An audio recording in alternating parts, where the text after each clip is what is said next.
वक्त हो गया है उत्तराखंड की खबरों का। आपके साथ मैं हूं अपर्णा। बुलेटिन में सबसे पहले बात पीएम मोदी की वीडियो कॉन्फ्रेंसिंग की। आज पीएम मोदी ने वीसी के जरिए केदारनाथ में चल रहे कार्यों की जानकारी ली। वहीं देहरादून सचिवालय से सीएम त्रिवेंद्र भी वीडियो कॉन्फ्रेंसिंग के जरिए जुड़े। इस दौरान पीएम ने कहा कि बद्रीनाथ में पौराणिक और आध्यात्मिक महत्व का ध्यान रखा जाए। उन्होंने कहा कि बद्रीनाथ का डेवलपमेंट स्मार्ट स्पिरिचुअल सिटी के तौर पर किया जाए। साथ ही पीएम ने कहा कि एंट्री पॉइंट पर विशेष लाइटिंग की व्यवस्था की जाए। तस्वीरें आप देख रहे हैं उस वीडियो कॉन्फ्रेंसिंग की जिसके जरिए आज प्रधानमंत्री ने बद्रीनाथ में चल रहे पुनर्निर्माण कार्यों की समीक्षा की और जरूरी सुझाव भी यहां पर सरकार को दिए। साथ ही सचिवालय से सीएम त्रिवेंद्र सिंह रावत भी वीडियो कॉन्फ्रेंसिंग के जरिए जुड़े। पर्यटन मंत्री, पर्यटन सचिव भी इस मौके पर मौजूद रहे। बद्री केदार को लेकर पीएम ने समीक्षा की है कि वहां पर किस तरह से पुनर्निर्माण कार्य किए जा रहे हैं, क्योंकि ये बहुत ही एम्बिशियस प्रोजेक्ट है प्रधानमंत्री मोदी का। बद्रीनाथ जी का जो सांस्कृतिक और धार्मिक वातावरण है वो कैसे सुरक्षित रखते हुए हम उसका विकास करें, ये माननीय प्रधानमंत्री जी ने कहा है। विधानसभा सत्र 23 से 25 सितंबर तक होगा। इसको लेकर बुधवार को खुद मुख्यमंत्री और स्पीकर ने सदन के मंडप में तैयारियां देखी, जिसके बाद स्पीकर ने कहा कि विधानसभा में सिर्फ विधायक की एंट्री की ही परमिशन होगी, कोई स्टाफ एंट्री नहीं कर पाएगा। हर विधायक और अधिकारी का कोरोना टेस्ट होगा। नेगेटिव रिपोर्ट आने पर ही एंट्री दी जाएगी। जिस विधायक या अधिकारी ने पहले यानी करीब 72 घंटे पहले टेस्ट कराया है उनकी रिपोर्ट भी मान्य होगी। वहीं जो विधायक वीडियो कॉन्फ्रेंसिंग से जुड़ना चाहे वो विधायक की इच्छा पर निर्भर करेगा और वीडियो कॉन्फ्रेंसिंग से जुड़ने पर किसी भी तरह के भत्ते में कोई कटौती नहीं होगी। वहीं 11 सितंबर को सुरक्षा की बैठक होगी जिसमें सत्र की तैयारियों का फाइनल ड्राफ्ट तैयार होगा। जो 65 साल से उम्र पार कर चुके हैं माननीय विधायक, उनसे भी आग्रह कर रहे हैं कि यदि वो वर्चुअल जुड़े हैं, क्योंकि वो व्यवस्था हमने बहुत तरीके अच्छे ढंग से हम लोग कर चुके हैं, उनसे आग्रह कर रहे हैं। फिर साथ में एक हमने ये भी मन बनाया है कि सभी माननीय सदस्यों को, यदि कोई माननीय सदस्य चाहे वो युवा हो या अन्य जो भी हैं, यदि वर्चुअल जुड़ना चाहें तो उनको भी एक ऑप्शन हम लोग देंगे। इसके साथ साथ जब हमारा प्रवेश माननीय विधायक का होगा तो उस समय किसी भी दर्शक को अंदर आने की अनुमति नहीं रहेगी। कोरोना के बढ़ते केसेस के बीच कैसे विधानसभा सत्र करवाया जाए, एक बड़ी चुनौती है। इसको लेकर मुख्यमंत्री त्रिवेंद्र सिंह रावत ने विधानसभा स्पीकर के साथ विधानसभा का जायजा लिया, पूरी व्यवस्थाओं का जायजा लिया। 47 विधायक विधानसभा मंडप में बैठ पाएंगे। बाकी जो 23 विधायक हैं उनके बैठने के लिए पत्रकार दीर्घा, दर्शक दीर्घा, अधिकारी दीर्घा खाली की गई है। राज्यपाल दीर्घा में अधिकारी बैठेंगे। व्यवस्थाएं पूरी तरीके से सही रहें, कोरोना का संक्रमण कहीं पर भी न फैले, इसको लेकर विधायकों का कोरोना टेस्ट किया जाएगा। 3 बार सैनिटाइजेशन की व्यवस्था की गई है और कुल मिलाकर जो व्यवस्थाएं हैं अभी तक, तो उनके मुताबिक मुख्यमंत्री जो है, नेता सदन और स्पीकर दोनों इस बात को लेकर आश्वस्त हैं कि 23 से 25 सितंबर के बीच सत्र होगा। और यहां जो आज जायजा लिया मुख्यमंत्री त्रिवेंद्र सिंह रावत ने, वो पूरी व्यवस्थाओं के बाद संतुष्ट नजर आए। कैमरा पर्सन दीपक उपाध्याय के साथ दीपांकर भट्ट, न्यूज 18 देहरादून। देहरादून से खबर है जहां एक और बीजेपी नेता कोरोना पॉजिटिव मिले हैं। सीएम के ओएसडी उर्वा दत्त भट्ट की रिपोर्ट पॉजिटिव आई है। इससे पहले भी कई बीजेपी नेता कोरोना संक्रमित हो चुके हैं। उर्वा दत्त भट्ट की कोविड-19 रिपोर्ट पॉजिटिव आई है। इससे पहले भी कई और बीजेपी नेताओं की रिपोर्ट पॉजिटिव आई है। खुद अभी बंशीधर भगत, प्रदेश बीजेपी के अध्यक्ष, ठीक होकर घर लौटे हैं, फिलहाल होम आइसोलेशन में हैं। तो सीएम के ओएसडी निकले कोरोना पॉजिटिव। उर्वा दत्त भट्ट की रिपोर्ट कोविड-19 पॉजिटिव आई है।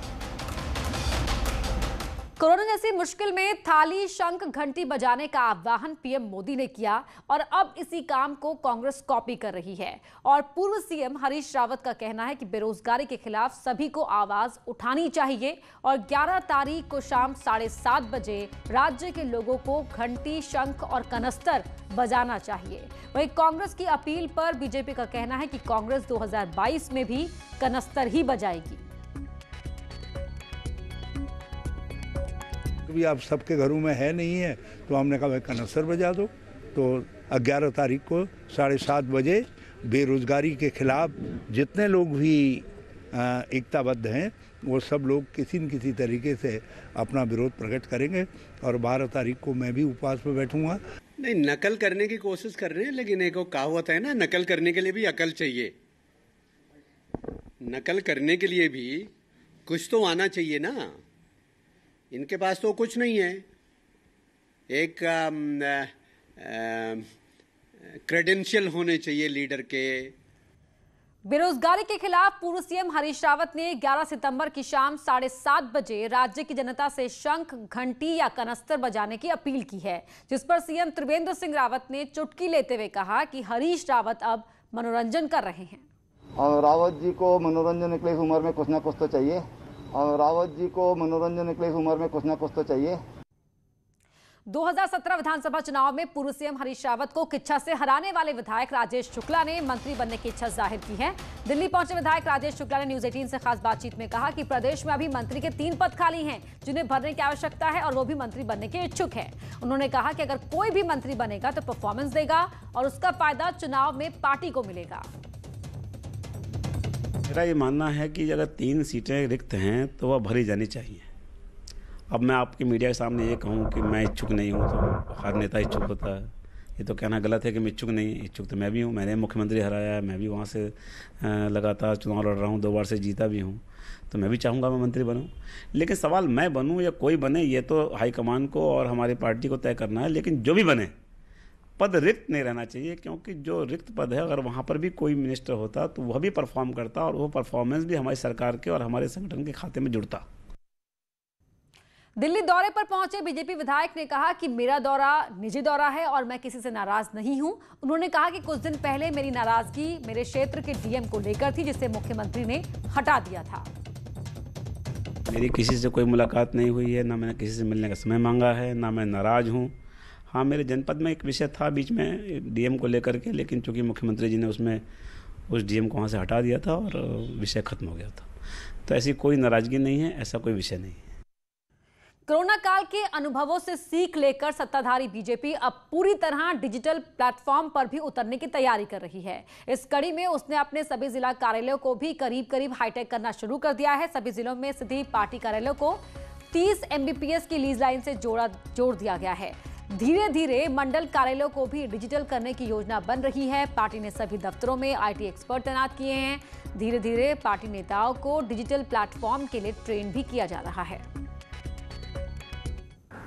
अपने प्रदेश स्तर पर प्रदेश कार्यालय में और जिलों के हर कार्यालय के अंदर वर्चुअली सिस्टम डेवलप किया है। हमारे प्रदेश के स्तर से जिलों में और जिलाध्यक्ष मंडल स्तर पर वर्चुअली जुड़ने के लिए जो सिस्टम है हमारा हर कार्यालय में तैयार है। और कार्यालय के माध्यम से जिला पे हमने जो सिस्टम डेवलप किया है वो बूथ तक कार्यकर्ताओं को जोड़ने का उसमें क्षमता है। चारधाम रोड परियोजना में सुप्रीम कोर्ट ने पहाड़ में भले ही 5.5 मीटर की सड़क बनाने के निर्देश दे दिए हों, लेकिन इस बीच कई किलोमीटर सड़क 12 और 10 मीटर के हिसाब से काटी जा चुकी है। सुप्रीम कोर्ट की ओर से बनाई गई हाई पावर कमेटी के सदस्य हेमंत ध्यानी का कहना है कि सड़क भले ही 12 मीटर काट दी गई हो, लेकिन अब ब्लैक टॉप केवल 5.5 मीटर हिस्से में ही हो पाएगा। हेमंत ध्यानी का कहना है कि बाकी काटे गए हिस्से का क्या होगा, यह हाई पावर कमेटी की अगली मीटिंग में तय हो जाएगा। तो निश्चित रूप से अब क्योंकि सुप्रीम कोर्ट ने इसमें रास्ता साफ कर दिया है और इंटरमीडिएट मानक पर मोहर लगा दी है, तो अब उसके अंतर्गत ही पूरी परियोजना को देखकर जो भी सुधारात्मक कदम होंगे वो बढ़ाए जाएंगे। पूर्व सीएम हरीश रावत ने आज काशीपुर में गन्ना किसानों के समर्थन में उपवास किया। गन्ना आयुक्त कार्यालय में धरने पर बैठे हरीश रावत ने कहा कि वो किसानों की समस्याओं को लेकर धरने में बैठे हैं, जिससे त्रिवेंद्र सरकार किसानों की समस्याओं को लेकर गंभीर हो सके। उन्होंने कहा कि आज किसानों के 200 करोड़ रुपए सरकार और गन्ना मिलों पर बकाया है। मैंने कहा ना कि करीब किसानों का 200 करोड़ रुपया बाकी है। कैसे किसान अपनी खेती बाड़ी करेगा? तुम उसका पेमेंट नहीं कर रहे हो, हालत ख़राब है किसानों के। और हरिद्वार के अंदर तो एक ही चीनी मिल का 250 करोड़ रुपया बाकी है और सरकार के कानून में जूनी ही रह रही है। देहरादून से खबर है, जहां आशारोड़ी चेक पोस्ट पर जीएसटी अधिकारी द्वारा चेकिंग के बाद कुछ गाड़ियों के मालिकों पर मुकदमा कराए जाने को लेकर इसका विरोध शुरू हो गया है। इस मामले पर अब भारतीय किसान यूनियन और ट्रक ऑपरेटर लामबंद हो गए हैं। यूनियन का कहना है कि अगर मुकदमा वापस नहीं लिया गया तो किसान यूनियन और ट्रक ऑपरेटर जेल भरो आंदोलन को मजबूर होंगे। तो वहीं भ्रष्ट अधिकारियों पर कार्रवाई की मांग की है। उत्तरकाशी आईटीबीपी से इस सीजन का 53 सदस्य पहला पर्वतारोही दल गंगोत्री हिमालय के लिए रवाना हुआ। हिमालय दिवस के मौके पर आईटीबीपी की उप महानिरीक्षक अपर्णा कुमार ने हरी झंडी दिखाकर रवाना किया। इस मौके पर निम के प्रधानाचार्य कर्नल अमित बिष्ट भी मौजूद रहे।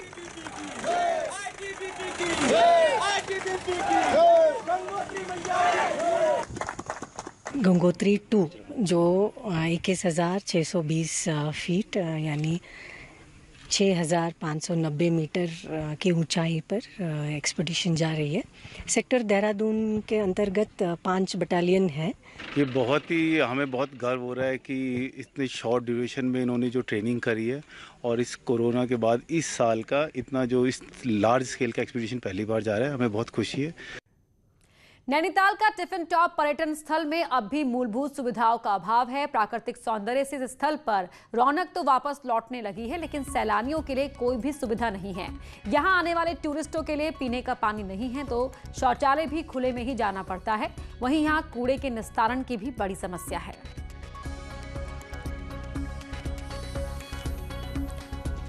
होटल और रेस्टोरेंट खुलने के बाद अब बार खोले जाने की तैयारी हो रही है। पौड़ी प्रशासन ने कोविड गाइडलाइन का पालन करते हुए बार खोलने की अनुमति दी है। जिला आबकारी विभाग नियमों के सख्त पालन पर निगाह भी रखेगा। वहीं बार में आने वालों की थर्मल स्क्रीनिंग भी की जाएगी। ऋषिकेश से हरिद्वार तक गंगा में लगातार गिर रहे नालों से गंगा जल प्रभावित है। ऐसे में आगामी कुंभ को लेकर संत समाज और श्रद्धालुओं की मांग है कि सरकार जल्द से जल्द गंगा जल को स्वच्छ निर्मल करे, जिससे कुंभ में आने वाले श्रद्धालुओं के साथ साथ साधु संतों को स्वच्छ जल ने वो आस्था की डुबकी लगा सके। बता दें कि नमामि गंगे प्रोजेक्ट से एसटीपी बनने का काम तेजी के साथ चल रहा है और कुछ प्रोजेक्ट पूरे होने के कगार पर खड़े हैं।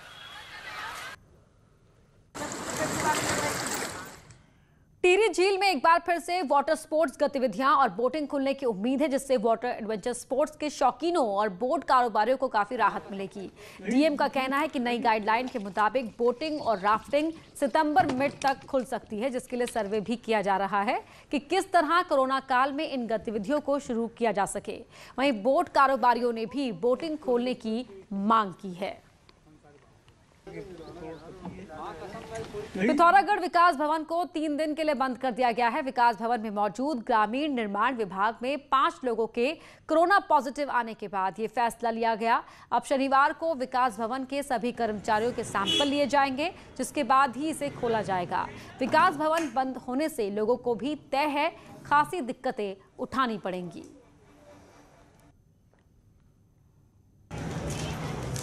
दिनांक 8 को विकास भवन में आरएस ऑफिस में 5 केस पॉजिटिव आए हैं कोरोना के, तो इसके मद्देनज़र पूरे विकास भवन को 3 दिन के लिए सील कर दिया गया है। शनिवार को विकास भवन में सैंपलिंग की जाएगी, उसके बाद सोमवार को जनता के लिए खोल दिया जाएगा।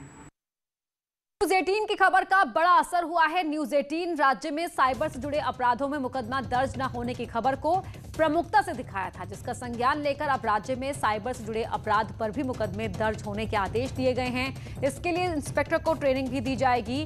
बता दें, गढ़वाल रेंज के 7 जिलों में अभी तक सिर्फ 47 इंस्पेक्टर थे, जिनमें से अधिकतर हरिद्वार और देहरादून जिले में ही तैनात थे, जबकि 70 इंस्पेक्टरों के पद स्वीकृत थे। लेकिन अब पदोन्नति के बाद 87 इंस्पेक्टर गढ़वाल रेंज को मिले हैं, जिनको अब साइबर से जुड़े क्राइम में तैनात किया जाएगा।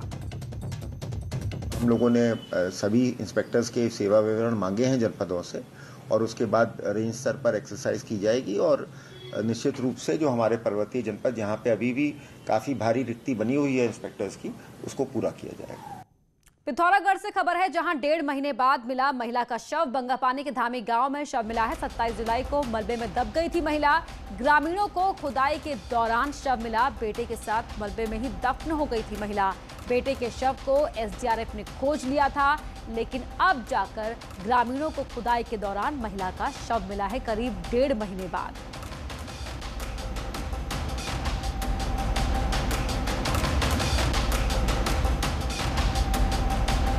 बेटे के शव को तो एसडीआरएफ ने उस वक्त खोज निकाला था, लेकिन तब महिला का शव नहीं मिल पाया था और 1.5 महीने बाद गांव वाले यहां पर खुदाई कर रहे थे। उस दौरान ये शव मिला। डोईवाला के सुनार गांव में बुजुर्ग महिला की हत्या का मामला सामने आया, जिससे पूरे इलाके में सनसनी है। महिला का नाम पुतल घोष था और वो कोलकाता की रहने वाली बताई जा रही थी, जो पेशे से टीचर थी। रिटायरमेंट के बाद यहां अकेले रह रही थी। सूचना पाकर पुलिस मौके पर पहुंची, जांच शुरू की गई। पुलिस के मुताबिक महिला के हाथ बंधे हुए थे, खिड़की से हत्यारे फरार हुए। हत्या की सूचना मिलते ही मौके पर एसपी देहात परवेंद्र डोभाल के साथ ही नेहरू कॉलोनी के थाना प्रभारी भी पहुंचे, क्योंकि मामला बुजुर्ग महिला की हत्या का था। तो ऐसे में जानकारी लगते ही देहरादून के एसएसपी अरुण मोहन जोशी भी मौके पर पहुंचे और पूरी जानकारी हासिल की। घटनास्थल पर फॉरेंसिक जांच टीम ने भी साक्ष्य जुटाए हैं। हो सकता है, क्या कारण हो सकता है, बेसिक डिटेल्स जो है अभी जानकारी प्राप्त की जा रही है इसके बारे में, और मुझे उम्मीद है बहुत ही जल्दी घटना जो है वर्कआउट हो जाएगी और जो भी लोग इन्वॉल्व हैं उनके खिलाफ जो लीगल कार्रवाई है वो बहुत जल्दी हम लोग करेंगे। नैनीताल से खबर है, जहां दून एमकेपी कॉलेज में 45 लाख के गबन का मामला हाईकोर्ट ने खारिज की। पुनर्विचार याचिका जितेंद्र नेगी ने दाखिल की थी। पुनर्विचार याचिका गबन मामले में जांच कर दोषियों पर कार्रवाई के आदेश दिए गए हैं।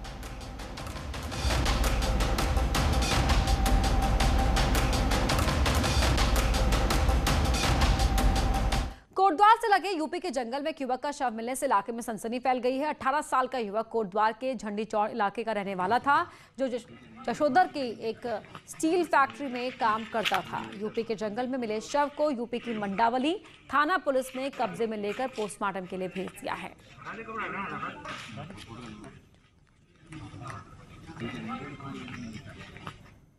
रिलायंस रिटेल में दुनिया की दिग्गज tech investor company Silver Lake ने 7,500 करोड़ रुपए का निवेश करने का फैसला लिया है।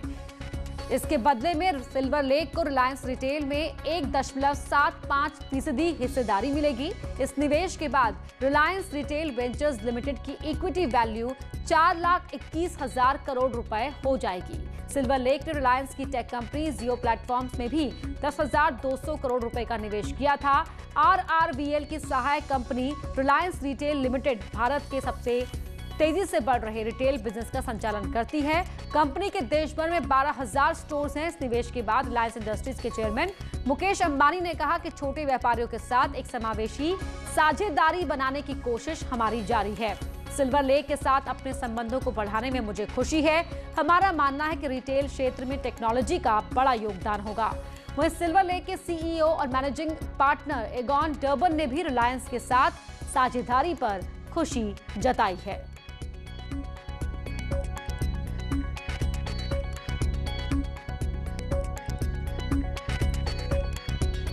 और वक्त हो गया एक छोटे से ब्रेक का। ब्रेक के बाद लौटेंगे तो आपको दिखाएंगे पहाड़ की टॉप 10 खबरें।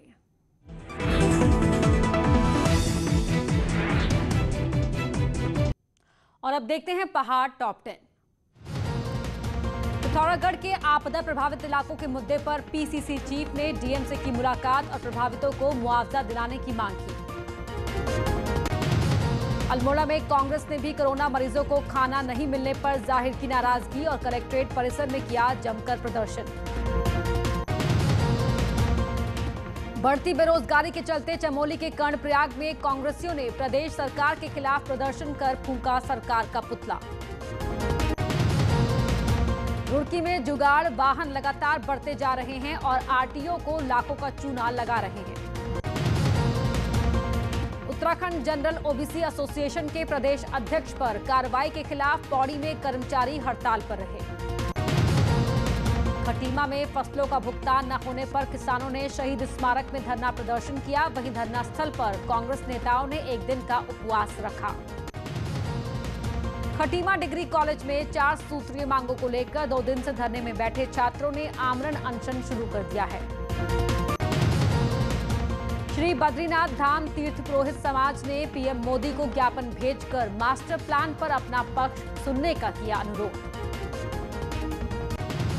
पौड़ी जनपद में जिला शिक्षा एवं प्रशिक्षण संस्थान द्वारा ली गई ऑनलाइन गणित मासिक परीक्षा में 45,000 से ज्यादा छात्र शामिल हुए, जिसने ऑनलाइन परीक्षा के मामले में जिले में बनाया रिकॉर्ड। सरकार द्वारा लागू की जा रही नई शिक्षा नीति से शिक्षक आशंकित हैं, जिसको लेकर रामनगर में उन्होंने मुख्यमंत्री को एक ज्ञापन भेजा। उत्तराखंड की खबरों में फिलहाल इतना ही। आगे जरूर देखिए हमारा खास कार्यक्रम महाबहस।